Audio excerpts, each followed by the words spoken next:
சிவன் மகாதேவன். சிவன் என்பது இந்து சமயத்தின் மிக பெரிய தெய்வங்களில் ஒருவராக கருதப்படுகிறார். அவர் திரிமூர்த்திகளில் அழிப்பவராக.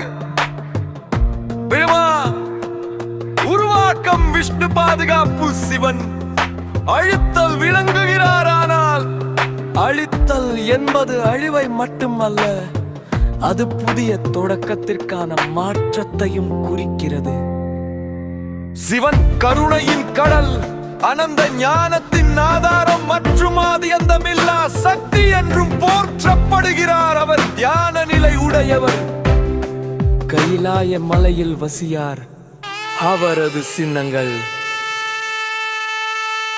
நீலகண்டன் சமுத்திர மந்தனத்தில் விஷம் குடித்து காப்பாற்றியவர். திருநீரு உயிரின் நிலையற்ற தன்மையை நினைவூட்டும் அடையாளம். திரிசூலம் படைப்பு, நிலை நிறுத்தம், அழிவு என 3 நிலைகளின் அடையாளம்.